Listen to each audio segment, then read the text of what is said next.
All right, so yesterday we learned how to how to find critical values using our tables. Now we're going to learn how to use technology to find critical values.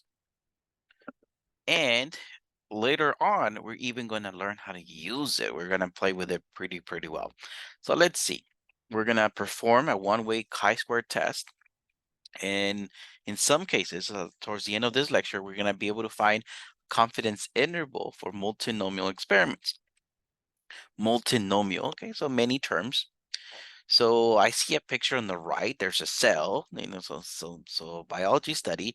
There were 4 different cells, so 4 different samples, and I see 85 of sample 1, 142 of sample 2, 40 of sample 3, and 133 of sample 4. So now a multinomial experiment produced the data shown in the one-way table to the right, the table that we were just looking at.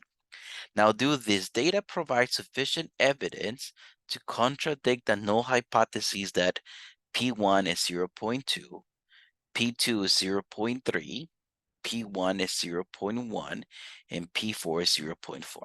So we were told that here we expect 20% of our data to be cell 1, 30% of our data to be cell 2, 10% of our data to be cell 3, and 40% of our data to be cell 4. So let's see. I'm going to use Excel. So let me open an Excel spreadsheet. We're going to do some values. So I'm going to call observed. So basically our data that we got from the table from our notes. I have the first cell, it's 85, then 142, then 40, and then 133. Okay, so those are the observed values, but we are also going to talk about expected values. Now, we were told that the first value was going to be 20% of our data. Well, it would be nice if we knew what's our data, how big is our data. So I know there's 85 of cell 1, 142 of cell 2, and then cell 3 and cell 4. I would like to know how much is all of that together. So let me add these. I'm going to use Excel. So I'm going to press equal. Every time I start something with equal, I'm going to ask Excel to do something, usually a mathematical operation. So when I ask Excel to do something, so I press it with equal. Then to add them, the one word that Excel uses is the word sum. So I'm going to use SUM. Now Excel is trying to help me out. So it even says sum adds all the numbers in a range of cells. Okay, so I'm going to open my parentheses. Couple ways I can do it. I can list the numbers. So I can click on each number, separate them with commas. So I could go this number, comma, this number, comma, this number, comma, and this number. That's one way I can do it. Or, let me erase this thing right here. Or I can just highlight all the numbers at once. So what I'm going to do, I'm going to, on my mouse, I'm going to use the left click. I'm going to hold it. So I'm going to press the left click. I hold it and I highlight the numbers I want to add. And then I let it go. And close my parentheses. So it add them all and it says there's 400 values. Okay. Now remember, our expected value was supposed to be 20%. Remember how on our notes is P1 is equal to 0.2, so basically 20%. So I want to know what's 20% of 400. So I'm going to press equal because I'm going to have Excel figure this out. And I'm going to say 0.2. Now for times, I use shift and 8. It looks like a little star. For Excel, that means times. So 0.2 times, and then I click 400. I can type in 400. I just clicked it. So we saw 85 values and we were expecting 80. Okay. Now for a second value, let me go equals. According to our notes, P2 was supposed to be 0.3, so 30%. So I'm gonna go 0.3 times 400. I'm gonna actually type the number. So 30% of 400 is 120. So we were expecting 120, but we actually got 142. To be honest, exact same numbers observed and expected hardly ever happens. Sometimes it does. I'm not going to say never happens, but hardly ever. So don't expect the same numbers to be all the time. Now here, I'm going to go equals.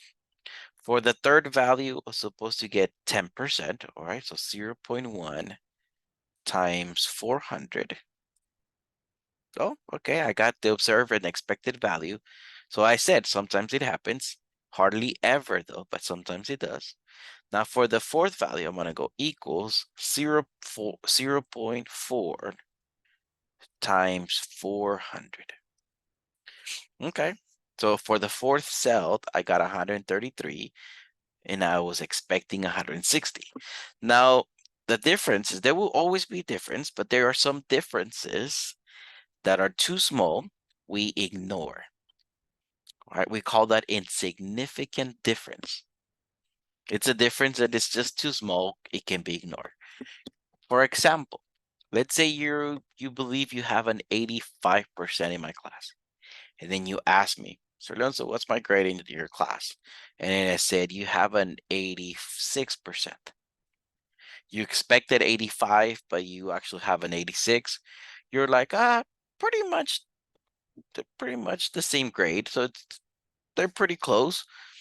And we leave it at that, right? We're like, okay, so it was an insignificant difference because you were expecting 85 and I said 86.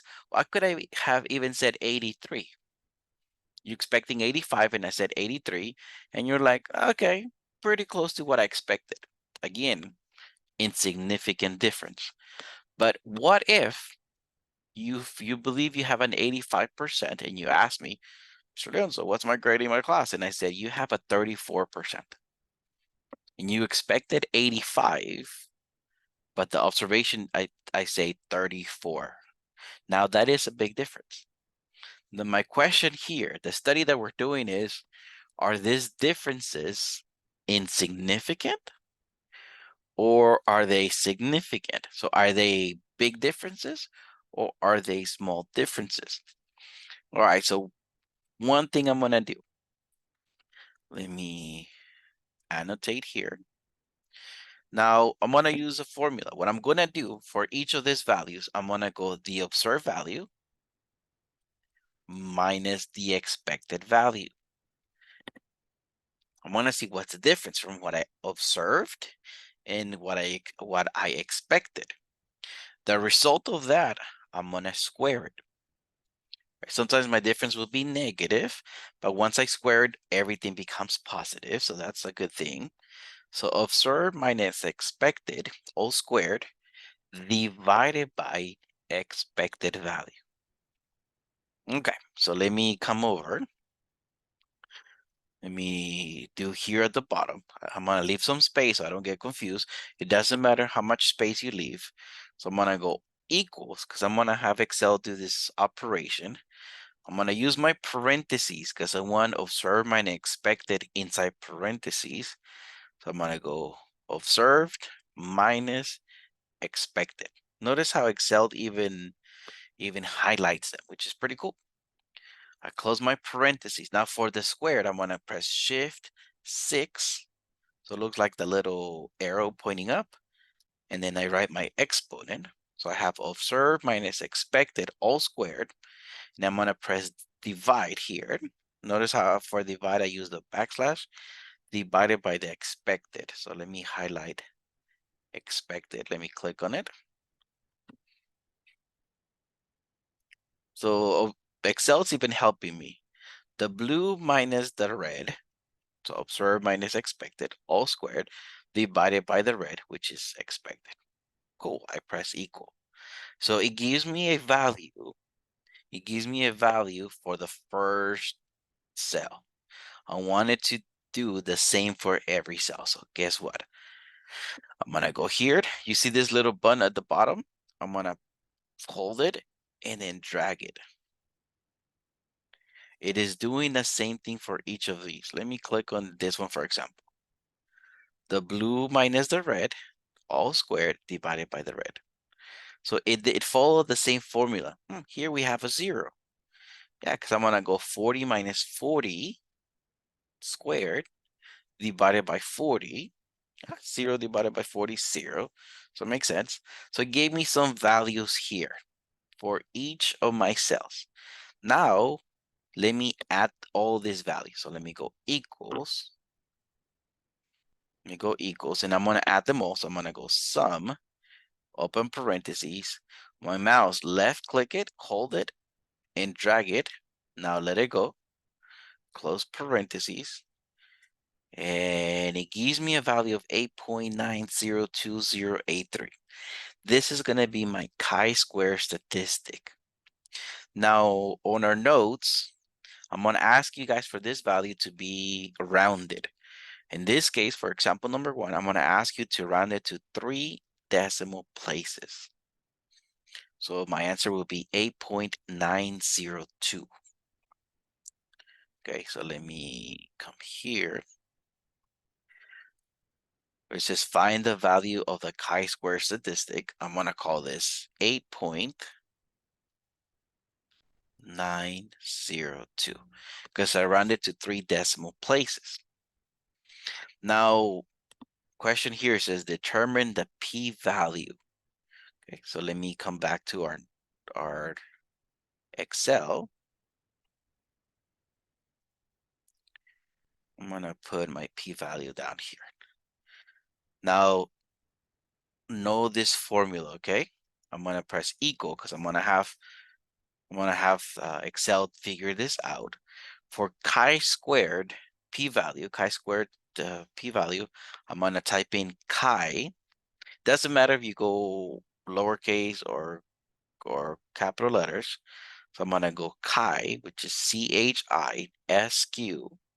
So chi-squared. This thing is trying to help me out. Some values. What are you looking for chi-squared? It says. Okay, press dot. So chi-squared dot, and then I'm gonna write the word test. So I'm gonna do the chi-squared test. It even tells me here, return the test for independence, the value for chi-square distribution for the statistic, and it is telling me what we're gonna figure out. So I'm gonna open my parentheses. It said Excel is helping you out. It says actual range and then expected range. So actual range, basically the observed values. So I go here, I left click it, and I highlight all the observed values, and I let go of my mouse, comma. Now the expected value. So I go here, left click it, hold it, highlight all the expected values, let it go, close parentheses. I press enter, and it gives me 0.030621. Now I ask you for the p-value. This is our p-value. I ask for the p-value to be rounded to 4 decimal places. So it's going to be 0.0306. So my p-value is 0.0306. And then it says make a conclusion. Okay. Now, so far, what I've done, I know yesterday we learned how to use the table to get some critical values. Now, here to begin with, for the first numbered, I want you to do the chi-square statistics. I want you to learn how to use it Excel and then use the p-value. To be honest, if you get the chi-square statistic, but you do the p-value correct, it's not going to affect it. But I want you to practice how to get the chi-square statistic because we're going to use it next week. Now here we're going to make a conclusion. So remember, it says what we want to contradict, what we're trying to do is contradict the null hypotheses that we were supposed to get those percentages. Now, if our differences are insignificant, we're going to say, okay, yeah, the null hypothesis was correct. Those are the percentages we got, right? If our differences are insignificant, right, it's small differences, we say Yep, that is it. Now, if at least one of them is different or two of them are different, we're like, okay, the null hypothesis we're not going to accept. Now, some of you might be wondering, well, what the percentage did we actually get? 85 out of 400 is about 21%. You don't have to do this percentages, but I'm just going to look at this percentages. 85 divided by 400 is 21%. We were supposed to get 20 and we got 21%. Now for second value, we're supposed to get 30. So let me go 142 divided by 400 is about, I'm rounding to the nearest whole number, it's about 36%. For the cell 3, 40 out of 400, so I'm going to go 40 divided by 400, we got 10%, which is what we expected, so that's good. For the fourth one, 133 divided by 400 is about 33%. And we're supposed to get about 40%. My percentages here might not add up to 100. And actually, in this case, they do, but they might not add up to 100 because I was rounding. Again, you don't have to get these percentages, but I did. So you can see what we're comparing with. Now, to be honest, to say whether I accept or contradict the null hypothesis, I'm going to compare my p-value with my alpha. My p-value is 0.0306. My alpha is 0.05. We've been dealing with alpha for a few chapters. Some of you guys might be like, okay, what is alpha? What have we been doing with alpha? Now, we talked before about confidence interval, right? We said confidence interval. Now, if I ask you for a value and I said I want you to be 95% sure on your answer, 95%. The alpha is the remainder. So now here our alpha is 0.05. I want the answer to be 95% sure. So if I give you an alpha of 0.10, so basically 10%, I want you to be 90% sure. Okay, so again, I'm comparing my p-value, my alpha, which one is bigger? In this case, alpha's bigger. So because my alpha is bigger, I'm going to say I have enough information to reject the null hypothesis. Right? I was trying to find a value. I was going to, my point was, let me contradict the null hypothesis. Right? I don't want to accept it. I want to reject it. I'm going to do a study, and if my p-value is less than alpha, awesome. My study is good. If my p-value, my error is more than alpha, then I have to say the null hypothesis was good. In this case, my p is less than alpha, so I'm gonna like, nice. I'm gonna contradict the null hypothesis. I'm gonna say the null hypothesis is not good. So we use the word reject. So let me write reject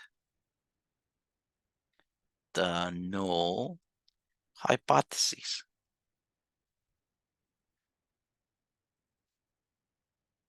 Percentages, I'm gonna say they were significant difference. There was a significant difference.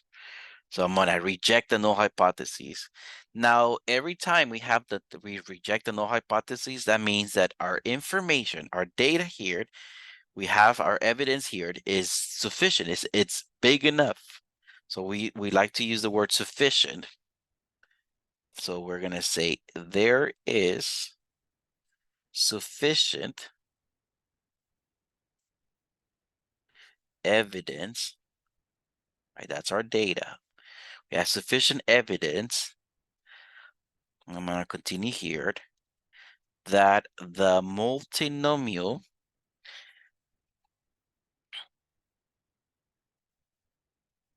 multinomial probabilities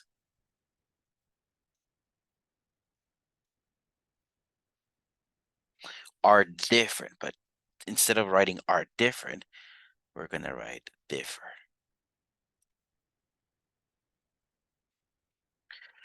Okay, so when we reject the null hypothesis because we have enough information, so sufficient evidence. If my P was bigger than alpha, then I cannot reject the null hypothesis. I have to not reject it. But I'm not saying I accept the null hypothesis. I'm just saying I cannot reject it. If I have to not reject the null hypothesis, then I'm gonna say I have not sufficient evidence. Now here, for the conclusion, you might be wondering, oh my God, what if I misspell something? What if I mistype it? Or what if I write a word that is not exactly what Mr. Leonzo said?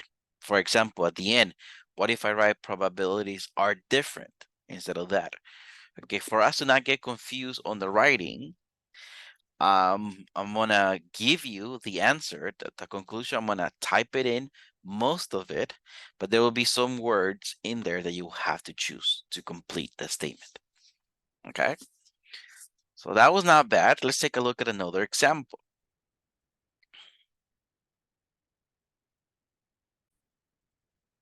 And now, according to a guide, 48% of cell phone users have only one cell number. So this is the expected value.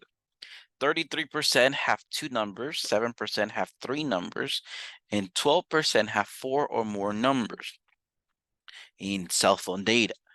Now, an independent study of 948 randomly selected cell phone users found that 462 pay for only one number. 342 pay for two numbers, 101 pay for three numbers, and 43 pay for four or more numbers. Okay, so we got to do our data here. So we have expected values, and then we have observed values. So this is what I'm going to do. Let me bring out my table here, my Excel. Let's go here to Excel. So we have observed values, we have expected values. So let's take a look. So I'm gonna use the same thing, same idea. So I'm gonna do the different question here. So I'm gonna do observe, expected. So we did observation, right? And according to our data, according to our table here, we had 462 people that do one line, then 342, 101, and then 43. According to our data, it says that's 948 people. Let me make sure. I'm gonna do sum, open parentheses, highlight my numbers, close parentheses, 948. Okay, so it's good. Now, what is our expected value?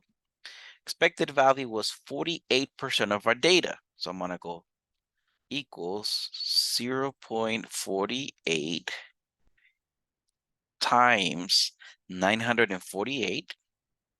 So I was supposed to see about 455 people. My second value was supposed to be 33%, right? So 0.33 times 948. Or the third value is supposed to be 7%. So 0.07 times 948. And my third value was supposed to be 12%. So 0.12 times 948.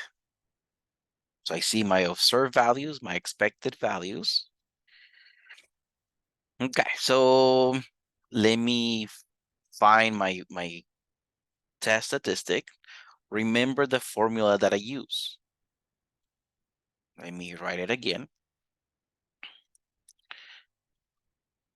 I did observe minus expected all squared divided by expected. Okay, so let me just Go down here, and I'm gonna go equals, open parentheses, observed minus expected, close parentheses, to the second powered, divided by expected. And then let me do the same on all these. Okay, so I'm gonna go equals. I need to add them all up, right? So sum, I highlight all my numbers, close parentheses. So I'm gonna say my test statistic is gonna be 64.92.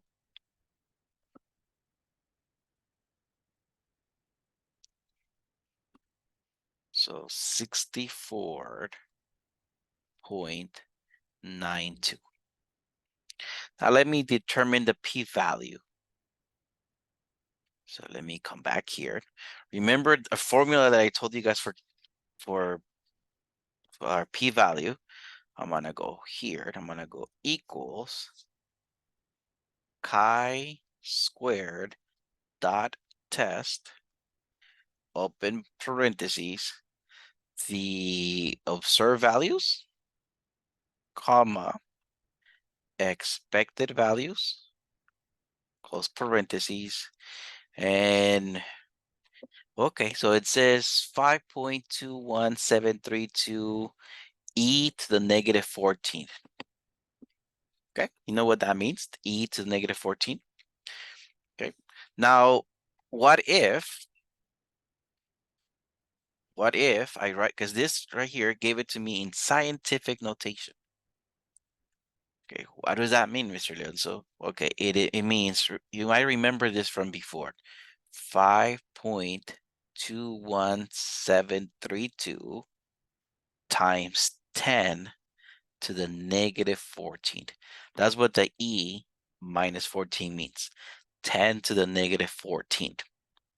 It gave it to me in scientific notation. Remember what this means? We're going to move the decimal 14 places to the left. So it's going to be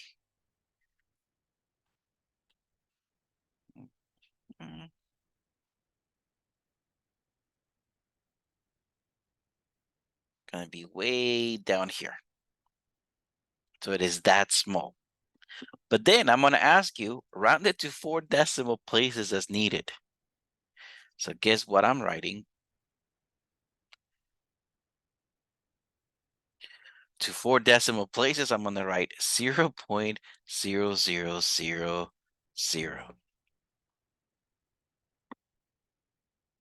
Okay, so that's my p-value. Now let me compare my p-value. I have my p, I have my alpha. I know my p is 0.0000 because I ran it to 4 decimal places. My alpha, I was asked to use alpha as 0.01. So my alpha is bigger, right? Alpha's bigger. So I'm gonna say, because alpha's bigger, nice, I reject the null hypothesis. So reject the null hypothesis because alpha is bigger. Every time I reject a null hypothesis, that means I have enough evidence. I have sufficient support. So I'm going to say there is sufficient evidence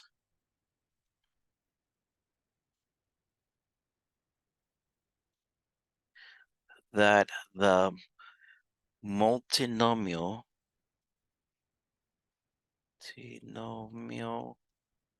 probabilities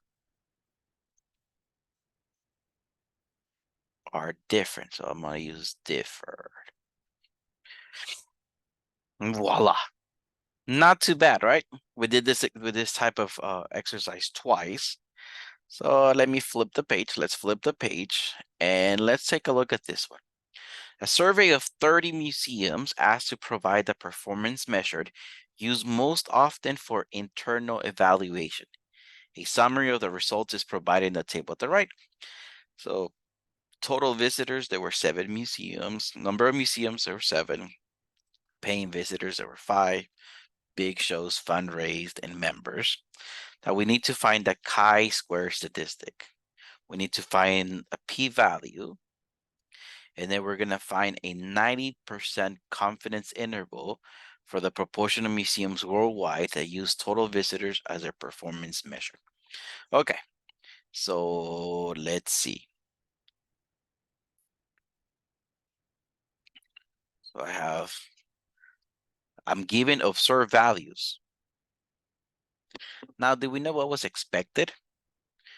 It says 30 museum asked to provide the performance used most often for internal values. A summary of the results is provided in the table to the right. We don't have the expected values, we just have the observed values. But our thing is, are they different? So the expected values, we're going to say they're all the same. Remember how there were a survey of 30 museums asked? So I'm going to say, because there's 6 things here, 6 different measures, but I have 30 museums, I'm going to say my expected value was 5 for each. So I divided 30 among how many I had. Actually, the expected value was 6 because there's 5 values, right? 30 divided by 5 is 6. Okay, let's take a look at our Excel here.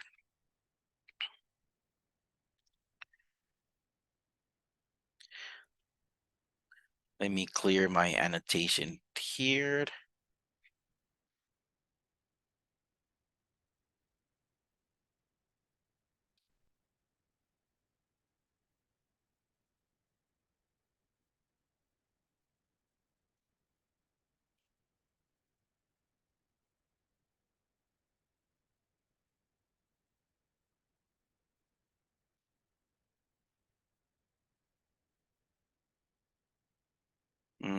Not clearing. When I clear that.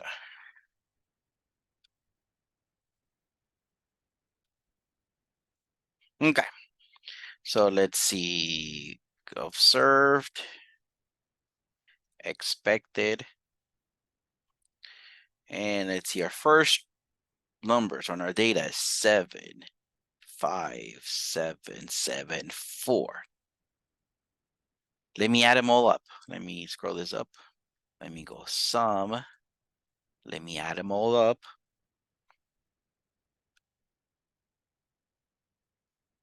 Make sure it says 30. Yep. Now there's 5 data, so I'm going to say each of this is 6. The expected value was supposed to be there all the same. Now I'm going to go equals, open parentheses, observed minus expected, all squared, divided by expected.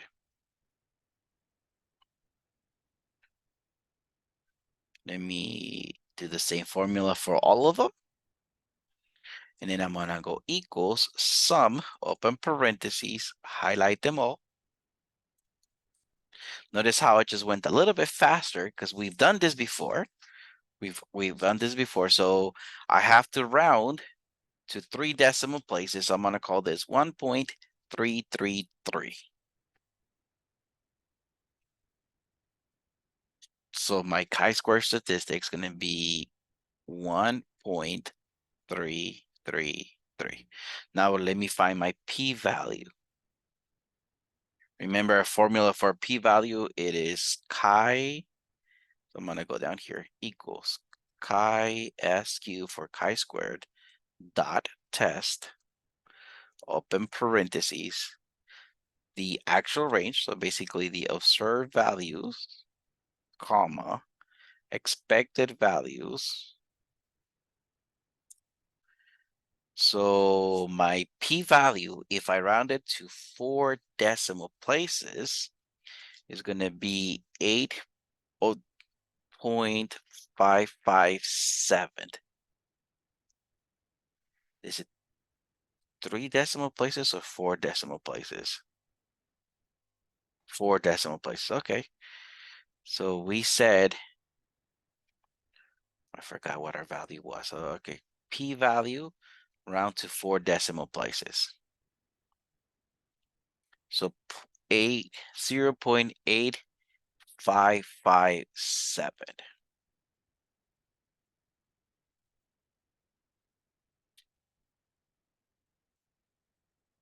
8557. Okay.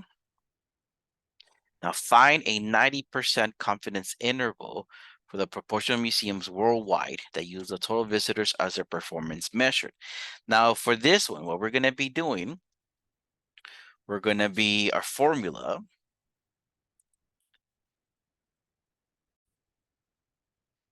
Formula is going to be, I'm going to write it up here.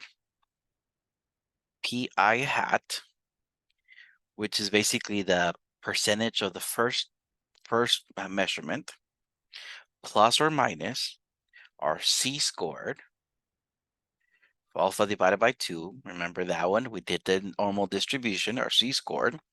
That's where the 90% comes into place. And then the standard deviation of our Pi hat. Okay. Now our Pi hat, the first one, is basically the average of the first sample. So we had 7 out of 30. So 7 out of 30. My C score for 90%. Okay. This is why I gave you guys the normal distribution. You guys see that I gave you guys the normal distribution again? We used the normal distribution before, but on your notes, you have the normal distribution. Okay, so here's our normal distribution. Now, I'm looking for 90%, right? What's 90% divided by 2? 45%. So I'm looking for in here 0.4500. Okay. Now, when I'm looking at here, remember the way we find this, I'm looking for 0.4500 because I said 90%. So I said 90% divided by 2 is 45%. Write it as 4 decimal places. We can say it's in between these two values. Sometimes it might be right on. It is in between these two values. Okay. My first value, my C score, this is 1.64. This is 1.65. But 0.45 is right in between it. So how am I going to figure this out? I'm going to find 1.64 plus 1.65 divided by 2. So my C score value in this case is going to be 1.645. Okay, this should be a refresher. We've done this before. Okay, so let me go back to our formulas. My C score, I said, is 1.645. Now my standard deviation. Now this is going to be an interesting one. This is going to be an interesting one. It's going to be Pi hat times 1 minus Pi hat. And divide this by n. And inside of a big square root. Okay. You might be like, oh my God, this is going to be fun. Okay, let's have fun then. Okay, this is what I'm going to write. Let me write down here. Recommend you guys write down what you guys will type in first. So remember how I said my formula was Pi hat plus or minus my C scored. And then I was going to time this my standard deviation. Okay, my Pi hat I said is 7/30. So not that big. 7 divided by 30. My C-score, I said it was going to be 1.645. We found that on the normal distribution.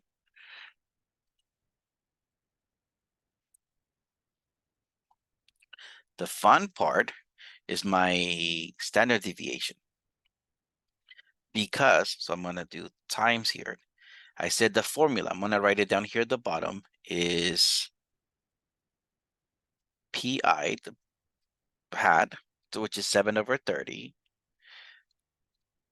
times 1 minus PI hat, all this divided by n, but all of this inside the square root. So that means I have to write down square root. Inside the square root, I have to write 7 over 30 times 1 minus 7 over 30. All this divided by, oh, how big is our sample? It was 30, right? So that is what I'm going to type. Good thing is that here, this calculator, we can type things out. So I'm going to go 7 over 30. Let me do the minus first. So minus, because remember it has to be plus or minus. I forgot the minus here, plus or minus. So again, let me do the minus first. 1.645 times a square root. But inside the square root, I have a fraction. So now I'm working the top of my fraction, but I start with a fraction right there. So I'm gonna do 7 over 30 times, inside parentheses, I have 1 minus 7 over 30, close my parentheses, and at the bottom I have 30. Make sure you have it how you were expecting to type it. And I'm asking to round this to 3 decimal places. So I'm gonna call this 0.106. Okay.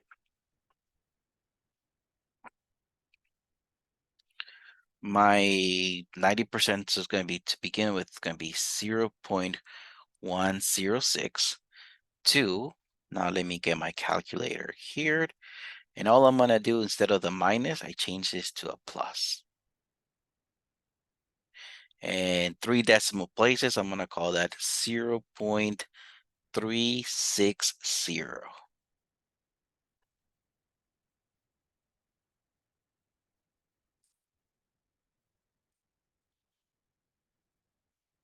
Okay. What does this mean? I am 90% sure that from any of our data is in between 10.6 and 36%. I am 90% sure that when we do this in real life, we were to do this according, if our data was collected properly, I am 90% sure that each of our data will have in between 10.6% and 36% of the data. Each of those museums. That's what this 90% confidence interval means. Awesome. So that was not bad. What about this one?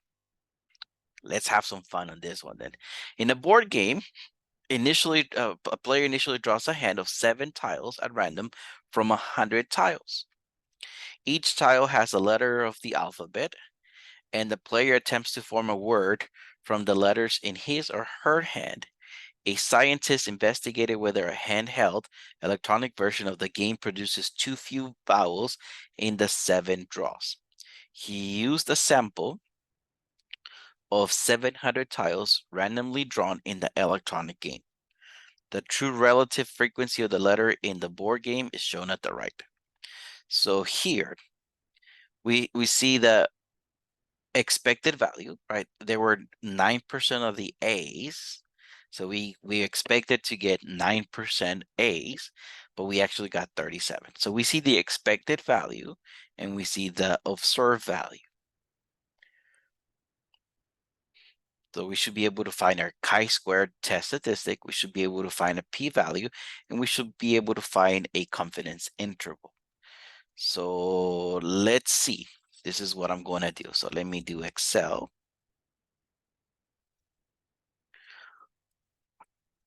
I'm going to do observed, expected, and I'm going to write my letters. So for A, I had 37, 16, 30, 30, 31, 21, 39, 21, 25, 17, 27, 18, 31, 36, 20, 27, 13, 27, 13, 27, 29, 27, 21, 33, 29, 15, 32, 14 for Z, and 30 for blank ones. Let me do sum. Make sure this adds up to 700. I'm going to highlight this. I'm holding and pressing the left side of my mouse. Okay, so observe, close parentheses. Okay, 740. Seems like I made mistake somewhere. 30, 30, 31, 21, 39, 21, 25, 17, 27, 18, 31, 36, 13, 27, oh, 29, 27, 21, 33, 29, 15, 32, 14, 34, and so I copy my list wrong. Okay, cool. I got 700. See, it's good to double check. So I go to the expected. For the first one, I had 0.09 times 700. For the second one, I had 0.02 times 700. 0.02 times, oh, forgot the equal sign. 0.02 times 700.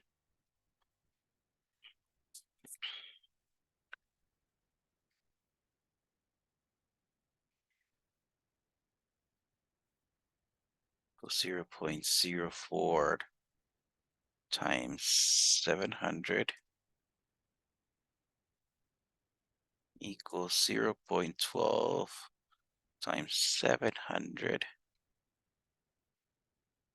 0.02 times 700. This was my expected value. Equals 0.03 times 700. 0.02 times 700. 0.09 times 700. 0.01. 0.01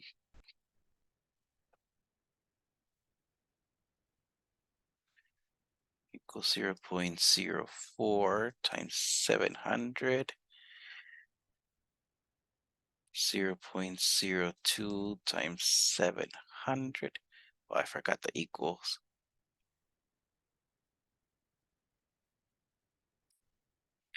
equals 0.06 times 700 equals 0.08.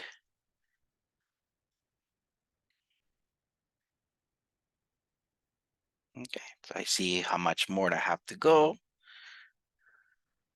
Equals 0.02 times 700. I'm filling my information here. 0.01 times 700. 0.06 times 700.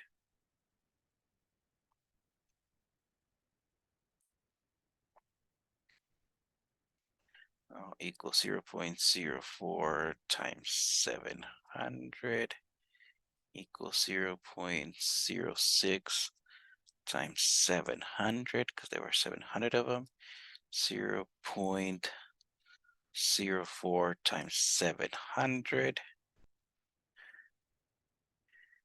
equals 0.02 times 700. 0.02 times 700. 0.01 times 700. 0.02 times 700. 0.01 times 700. And lastly, 0.02 times 700. All right, let me double check. I'm gonna run this formula because then this thing, if I click on it, notice it's adding all of these at the bottom. It is equal to 700. Okay, cool. Okay. Now for each of these values, remember what I do? I go equals, and then open parentheses, observed minus expected to the second power, oops, divided by expected.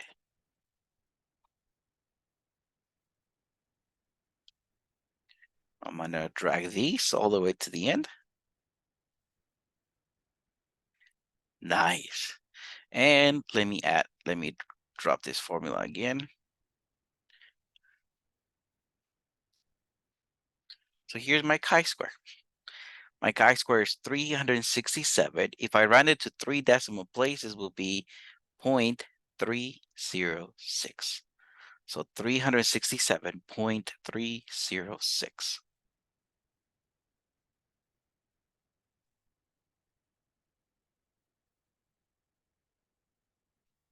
Okay, so my chi-square statistic, 367.306.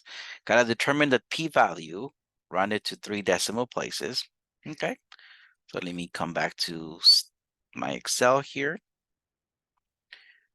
I'm gonna click here. So remember, why do we do chi-square dot test, open parentheses, the actual rate, so observed values. Yeah, but you have to drag it. So I have all the observed values, comma, the expected values. Notice how sometimes I highlight and I drag to the right, and then sometimes I drag to the left. It doesn't matter as long as they're all highlighted. Close parentheses, equals. Ooh, another scientific notations, 5.72028 e to the negative 62. So move the decimal 62 times to the left. I'm just going to say here, my p-value in this case is going to be 0.000. Now, find a 95% confidence interval to estimate the true proportion of letters drawn in the electronic game that are vowels. Do not count Y as a vowel. Okay. So basically, my pi hat, I'm going to be looking at the vowels. So I'm going to see how many were A plus E plus I plus O plus U. And obviously, I'm going to divide this by 700. Okay, so I had 37 A's, right? So 37. How many E's did I have? 31 of them. How many I's? 25. How many O's? I see 20. I'm looking at the observed. How many U's? 21. Divide this by 700. So let me see. I'm going to call this, let's see, 37 plus 31 plus 25 plus 20 plus 21. I'm going to call this 134 over 700. It's a decimal, but I'm just going to keep it as a fraction. My c-squared, because I need to know my c-squared. My c-squared is 95%. So what's 95% divided by 2? 47.5. Okay. Let me go to my normal distribution. My normal distribution, where is my normal distribution? Okay, so my c-squared, 95%, right? Because I need 95%. What's 95 divided by 2? 95% divided by 2. Well, 47.5%. So I'm looking for 47.5 is 0.475. Maybe because it's 4 decimals, 4 numbers there, I'm looking for 0.4750. Do you see it anywhere? Yep, it's right here. Okay. So my c-score here on the left, I see 1.9. Here at the bottom, I see 6. So my c-score is going to be 1.96. Okay. So not bad. Let me go back to our notes here. My c-score, we said, is 1.96. And for my standard deviation, remember I have to go 134 over 700 times 1 minus 134 over 700 divided by 700, because there's 700, and all this inside the square root. Okay. So let's grab a calculator. Good thing on the calculator we can type in fractions.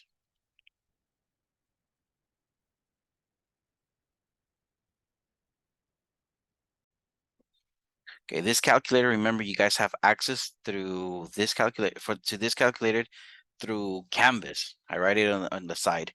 So let's write this thing out. Let's see my first fraction. Let me write down what I'm supposed to type. I always say write it down first. So I have to go 134. That's my PI. Plus my c-score, we said, is 1.96 times the square root. So times the square root. On the top, I have to have 134 divided by 700 times, inside parentheses, I'm going to go 1 minus 134 over 700. And all this divided by 700. Write it down before you type it. So 134 over 700. I'm going to do the minus first. I forgot here to my symbol. It's supposed to be plus or minus. So I'm going to do the minus first because I want to find the lower interval. So minus 1.96 times a square root. But inside the square root, I have a fraction. On top of the fraction, I have another fraction. So 134 over 700 times, open parentheses, 1 minus 134 over 700, close my parentheses, and at the bottom I have 700. Make sure you typed what you needed to type. So my lower interval is going to be rounded to 3 decimal places, 0.162. My higher interval, let me change this minus to a plus, rounded to 3 decimal places will be 0.221. Nice.